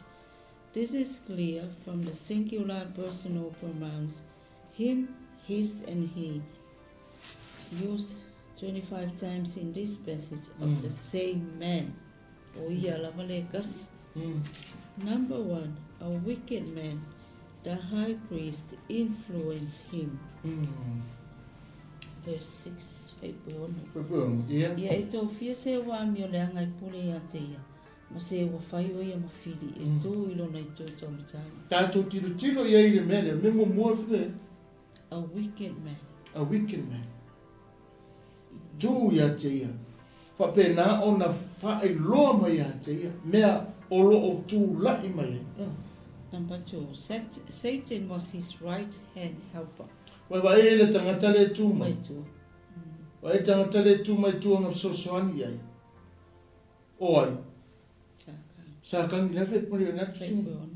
Whepuri ono. Ia e tō fia se wā mi o leanga. E pule ia te ia. Whamale tala salamo. Ia e tō fia se wā mi o leanga. A le whamatala whamai o sātani ngā tū mai o na tua. Sākangi kō mai a kei. Ma kū ia kei. E whai mauna sosoani. E whai mauna sosoani. E le i mana o mia e yuta le sosoani o le nganga. O le ola sailo nali. Ai na ia whao ngā le sosoani al ti apolo. E whaatino mai le me lenga whao. Amen. Lenga whao. He will be condemned in judgment. Ia e tō fia se wa mi langa pule a te ia. Ma se wa whai o ia mawhiri. E tū ilo nei tū tau matau. Whai le mai o na whiri. E tū mo na tū tau matau. Oi, o ki apolo le tala no ai. Whesanga lui mai. Lea sa tau a mea. Le kama le pole so le pole tangata le ilana au nanga atua. Sa tū mai ki apolo e matua. Sa tū i ona le tū tau matau. Sa whesua soangi ai. Amen. His prayer became a sin. Oh, Whai upoi fitu. Ia whaasalaina o ia pe a whamasinoina. Ia whai fo i maanga sala lana te talo. O whaanongo sa moa le winga le mere whemai. Ia whaasalaina. Pawale sa mea o whaukaua. Whemai. Ia whaasalaina lana te talo. O mea ia le tala noi. O mea lo whaamatala mai ai le tangata lea. A o le te talo. Na o le wala au whemai. Ia whaasalaina le te talo le tangata. Tusa o upu ia, o le wana o wha loa mai ei, o le mala ia le la au i te malore. O le whakale whaipunga e watu. Ia, salamu. Salamu leiwa, alo whaipu e watu. O le whaipura e watu, me whamai, ia whaititia o ngasu. His days were few. Ia. Whaititia o ngasu. Ia whaititia o ngasu. Ia awela ngā whaiwa e sistangata. He was a genuine apostle. Another took his apostleship. He had a wife and children. Verse 9. E poiva, ia avea na whanau e au matua. O lana awa fo ia whai mawhawhine. O mai le aina. Lea watala noa e le ngata i le tangata na tupu ai. O whaasolo mai whea i to tonu o le aina. Amen. Winga wa aia lea woi o ngā onga le mena whai. Amen. Ia. O mai lole i tamaiti. O mai lole i le tina. Le la whaasolo mai tamaiti. Ia. His children became vagabonds and begged all their way to their days. Whamari whai po se funu. Ia whia wa i solo lana whanau ma a isi. ma ia sa ili mea ai ia latou mea ua whaataka. Sawa e lunga whetu kaularo ka maiki ia wheo ai ka maiki ia a isi fia ai solo. Amen. Whametana tusinga whata oto ia e soto whamea ofo ila tupulanga tonu ma le wha le wha malaia le na. A leta le no ai le tusi le ai fo ia salamu o lo wha manatu ma wha metala e whamai ia wheo ai solo lana wha nau ma a isi. Amen. Ma fia ai solo le mea o le onga lea o le mea whai el tangata. I le ngā o oe, i le ngā o au, ai a fia o mamai ana lorumi. Pe a whai tātou te le whai te ete le ngā luenga ma le bala awa le atua. Amen. Merciful. Whaipusu matasi whamai. Ia mawana mea o malawa e le ua ia ai tā lafu iai. Ia whaoa fo i tangata ese o mea wana ngalue ai. Le se mea mau lima. Le se mea no fuai. Le ai ma se mea pi ia te ia. Whai mai ua fola. E ai tangata nā te whaoa. E lenga ngana masani a tātou. Whai mai o le pua, o le tanga pupuso. A le whaalongo le whewhine, whai mai e le mau ia te tātou se mea. E le mau le tangata.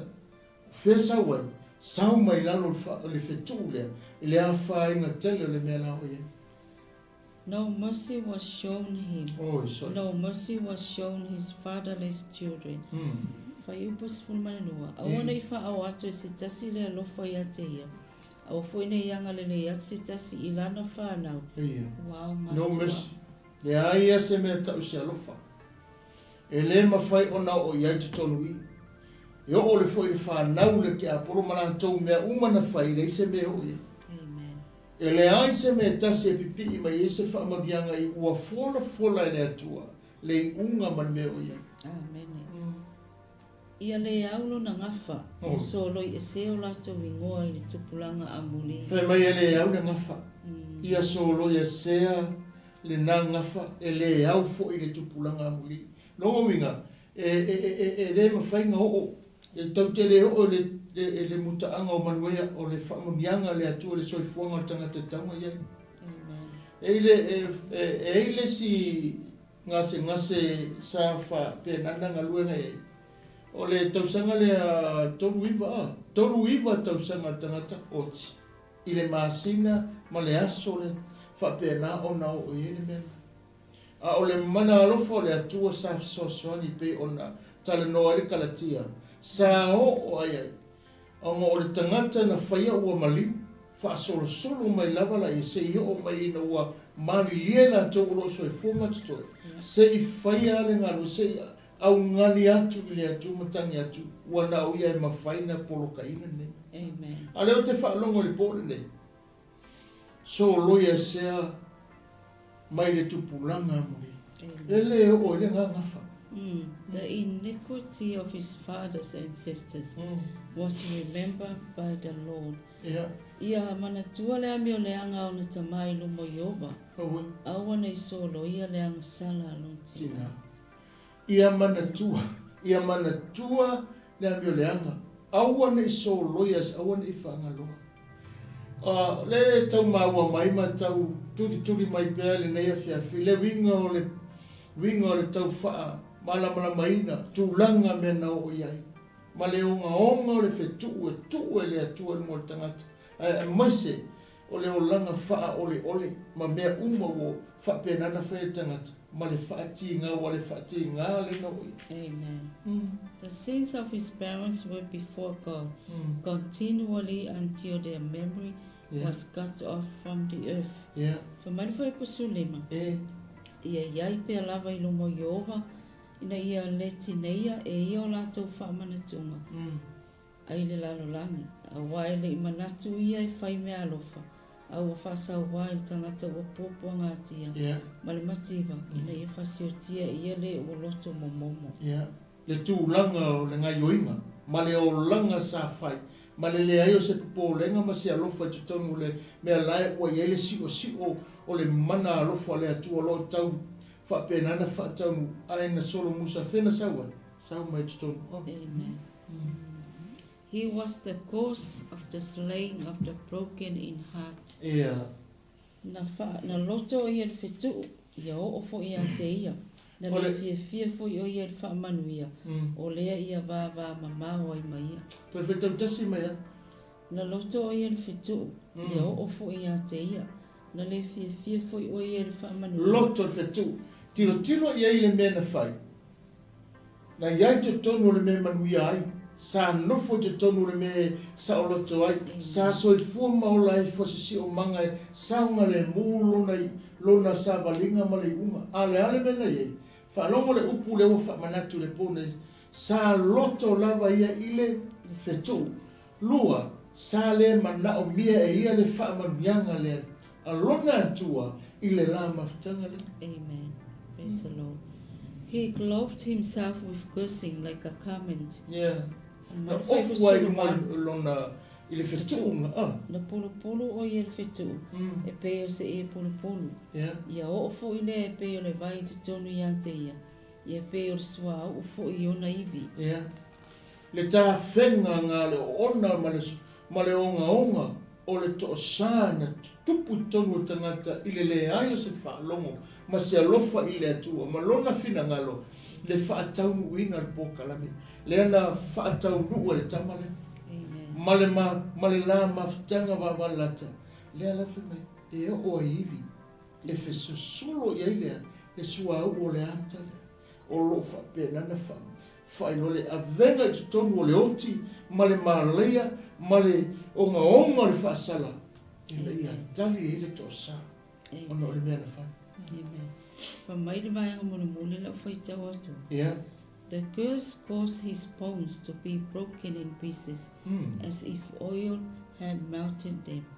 The curse covered him like a garment. Yeah. The curse held him like a girdle in its grip. All this was his reward. The adversaries referred to Satan and his host, and to the Jews who cooperated with Judas in this dastardly deed of destroying the Holy One of God. The meaning of verse 20 is, let these curses not only be upon Judas, but upon all who partake with him of this crime. Elenga o yuta, ai peta I olato take part, elato te whapenana soani malato whati no pemene. Longo winga, a whai elenga o yuta le tautala ile upole atua, e a fia matangata ile teimi nei pe a whai, tātou te le wha longo le upole atua. Whamaile wha sa moa, whai punus funu. O le tau I lava lea mai a Iova I e whai a o mō lātou whili. Mai e o whai upu leanga I a oti a ia. Yeah. This is the reward. O le kaui. Amen. Sa moa e male atunu pele le nea fiafi. O leo tātou tala noma tātou whaasoma tau mori le whaenga nea. Ma tātou whaalongo ai, na tātou lolola ia. E leo ni tala e tatau o na tātou nofu ai. Mani manatu e whapea o na tātou tāwhiwhi. So o whina ngalo le atu, na o wina mailo na tali pele. E toa tasi whamei na ia le whano se tasi whaatua tua ia te. Maua tangata le manuia. Ma ia maa ngalo tātou mai lalo toa sāle na tātou iai. Ina ia toi whatu lai tātou o tangata fu. Whamei tala le apostolo polo seo ia ke viso, o tangata fu ia whaauta ua mawai. Wa mamae mea tuai, longo winga e tala noa o oio le tangata fou e leto e ola ina le mele. Leto e ola ina e tātou ma tātou whewhewhe whai a e whaalongo e le tūlanga o le whaamatala inga o mea na o I ayuta malona si o manga ma le awhianga tele le ngata I e tātou loa e le ngata o yuta a e whaasolo e lota a inga mea umale a o mai. O le whenga tā tele ngani. Ole whamatalanga le tala le atuspa ia salamoneta whaikau muna po. Ole taui lea mai a Iova I e whai a mo lato fit.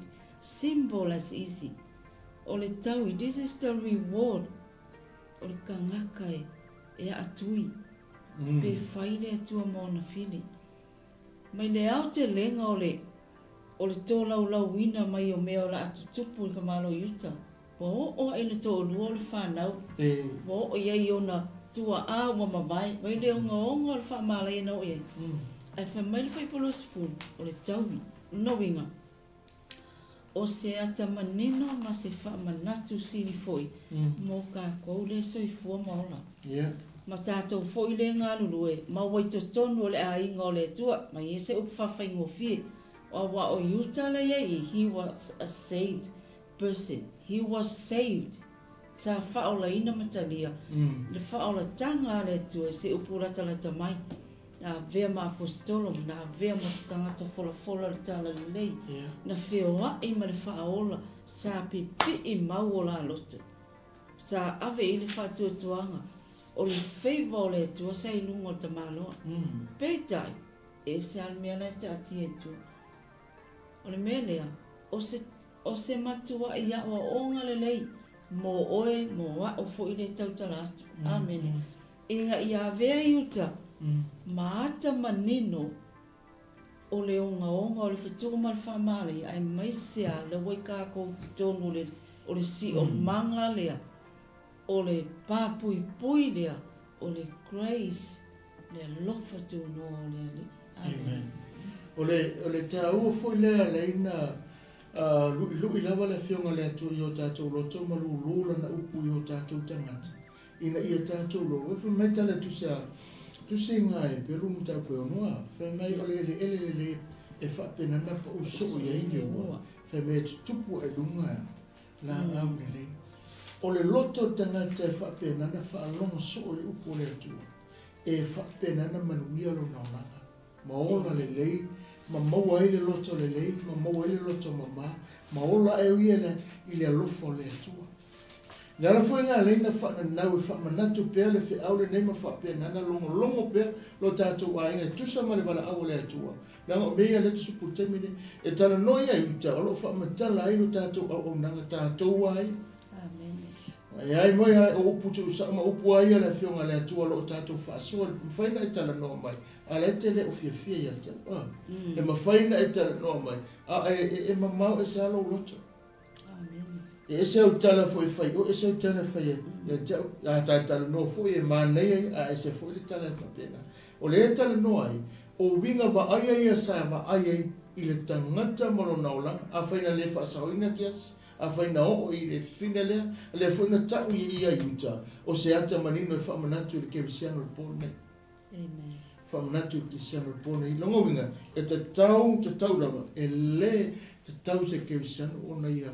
Fa pe nana fa ta mala te mi fa pole i wa tu se a kare te ta ko tolu fa pe wa ole nei wa manuia e wa fa tu fa tasi ma am le wa fa tu a wa o la to uma o e fa lango nga wenga tu la fono wa fa no ina la to a wa wo tu sia ia fa no ina la to uma o e tu mau i me uma la wana tu sia ile tu si o le tu la fono e tu la fono ia fai a ua i loa le lei fa along fore fe prosutas a ua i loa le lei ele ta ua me tonu se tasi lumo le atua i le tu la fono a wa e ola le tangata me tonu i le fatu atua o ele a ia le fatu atua tu la fono ai pe tai o le tangata na te faia ia mea e ola i lava ia na whaatawina mai tātou e ke riso ai le whaafanonga i le tūlafono ina ua whaafanoina o ia mo i tātou a wā ua tūsia e whaafanoina i lātou uma oe whaatautawina i le laau ina ia o ai i nu ese le manuia amu ia ke riso Yesu ina ia tātou maua i le whaatuatua le na fola o le nganga lea. I le upuna le tua o le whamanatu fo i na nepo e whai loi atu ai.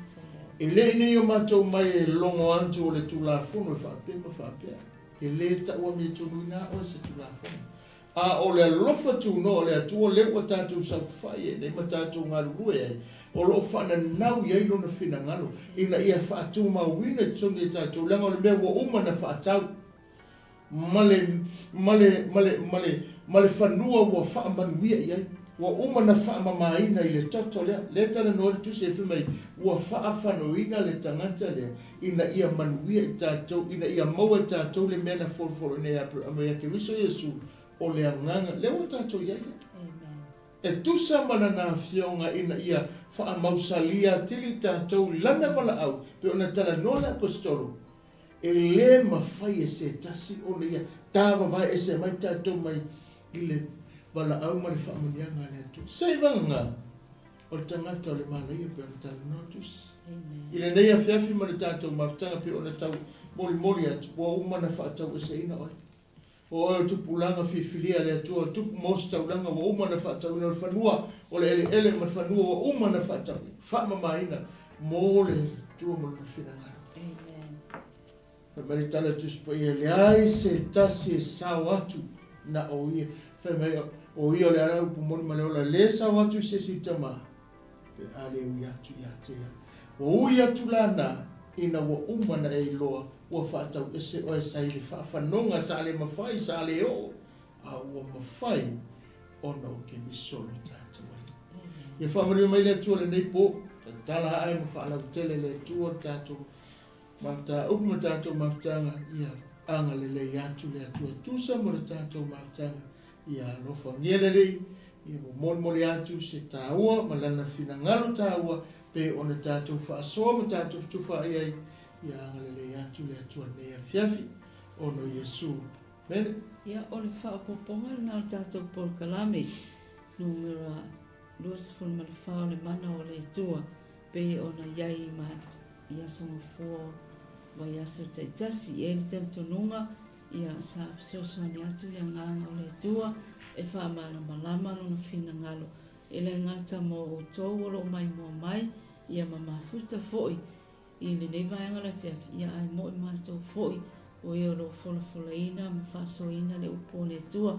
Mo moni le ngang whaafutai i tātou wōma pāanga, o i lātou uma o lo mafuta mai lunga o le tātou Facebook page le Global Kingdom TV, whaapea fōi le YouTube channel, whaafutai mafuta mai, whaamanuia tele le tua i a te uto, malo longa manuia tele, malo longa o le nei po. Ya ile anga le lei o le tua. God bless you all. Ia le li. Samoai malo tātou watu. Mese ia mawalunga so se vaenga mwhaena mai mua mai tātou pokalame. O le tātou mtauguna. O le mana lava o le atua. Wha malo lo ai. O a foi meo e langona ina. E le o le malose le fita o le mana o le atua e mwhai ai. O tātou pokalame le whaafefe pe whamatau. A o le longo puieri. O le tātou.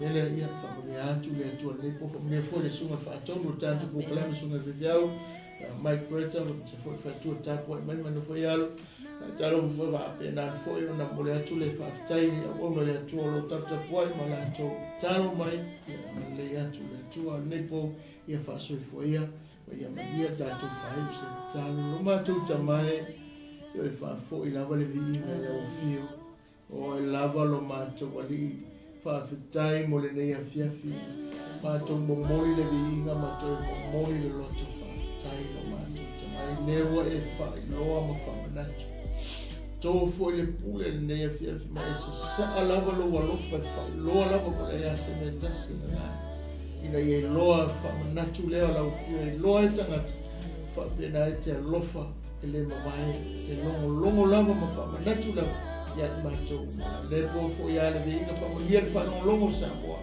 yer o ona fa to no mese fa tolo fa tap tap o ona le tolo la to talo malato no manu mo le manuio ma tu tangata ma nei po kalame mal TV taro fa tasi ya fa manuia la o ona fa tolo fa manuia to no le ala ata tu sa ma le ona ma to fa fo le vinga ya ma je ma to ne fe ma tu ta abi o se malo lo le ono lo fa tu no ma tu wole bala o tu Yesu amen ya fa so fo ya ma via malo lo al po na tu te fe go fa lava yaso lo na lo fa malo na le